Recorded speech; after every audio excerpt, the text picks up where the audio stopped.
whole life, I struggled with the choice of whether I believed in God or not. I was continuously questioning everything about him, including his existence.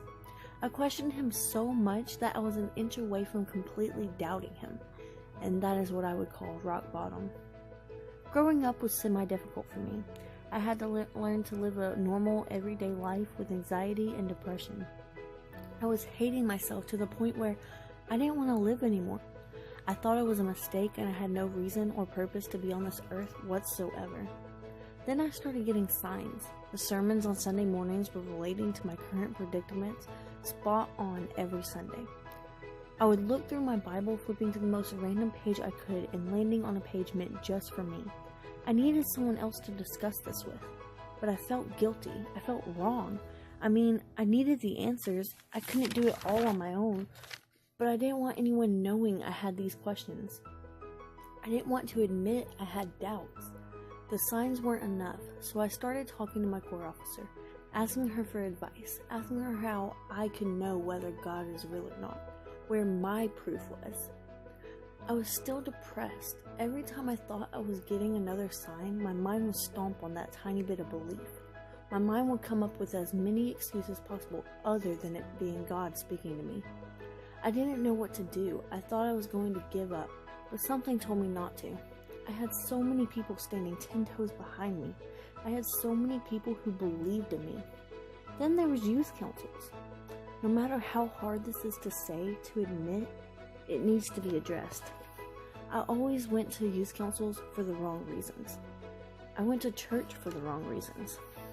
I came to hang out with my friends, to talk about drama and gossip, to be silly and pass notes in class.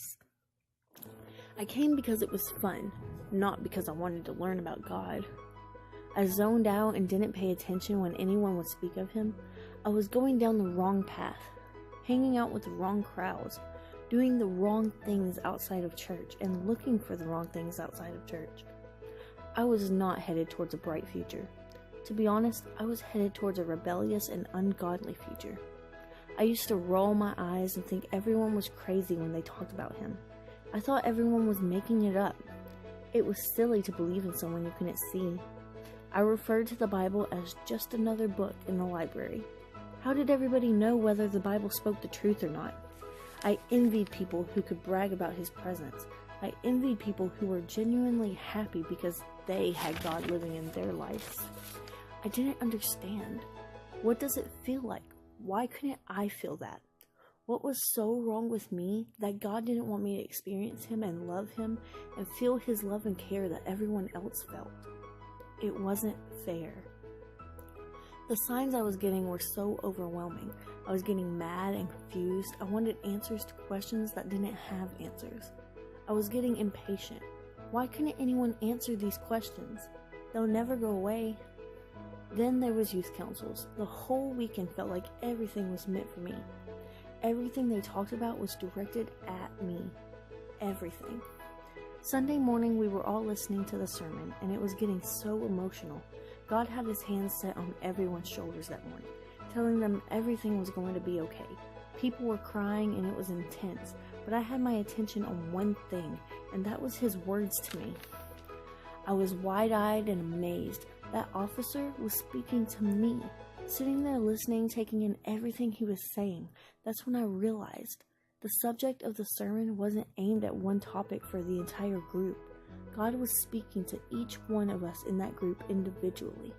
My officer came and sat with me, perfect timing and all, and I told her how I was still so confused.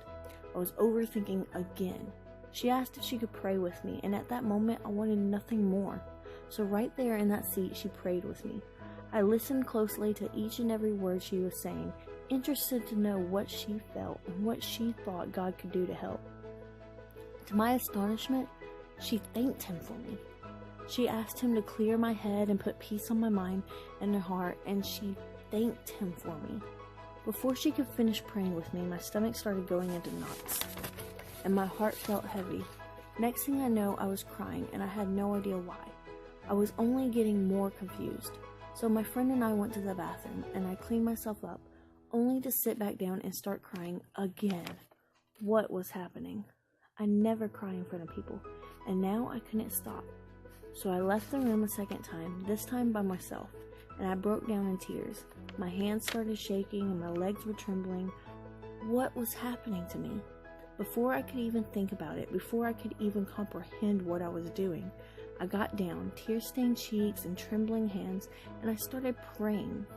I started off asking God why I was crying, asking Him what He was trying to tell me. Then from my heart to my head to my stomach, I started feeling multiple feelings, from butterflies to knots to heaviness. Before I knew it myself, I started thanking Him. I thanked Him for everything, still shaking.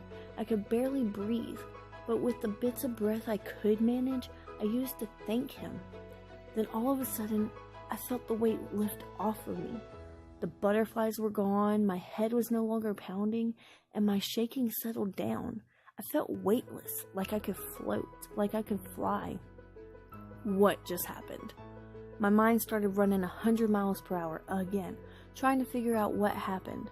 1,000 different ideas other than it involving God being the answer. That's when I told myself, Destiny, stop. You know that was God. That was His big, powerful proof of existence that you've been begging for. If you tell yourself anything other than that, then that's the devil messing with you. You have your proof. Take it and stop denying. He was there all along. The entire time He was there. You just needed to open your eyes and open your heart and let Him in. He wasn't avoiding you. You were avoiding Him. All the signs were Him saying, I'm here. Let Him in your life and accept Him and stop pushing Him away. I accepted God in my life March 6, 2016. I'd be lying to you if I said it's been easy since that day. Life is always going to be hard. I still get depressed. I just need to learn to have a little more control and not push God or anyone else for that matter away when life brings me down. Life is always going to get rough, but you need to give all of your problems, worries, and doubts and give them to God. Let Him carry the weight off of your shoulders and stop trying to carry it all and deal with every single thing by yourself. Let go of your independence for a little bit.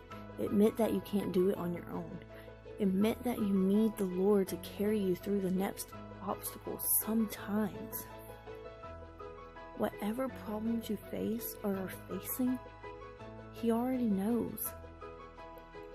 Let Him in. He's just waiting for you to accept Him. He was there all along and He never left you. So don't leave Him.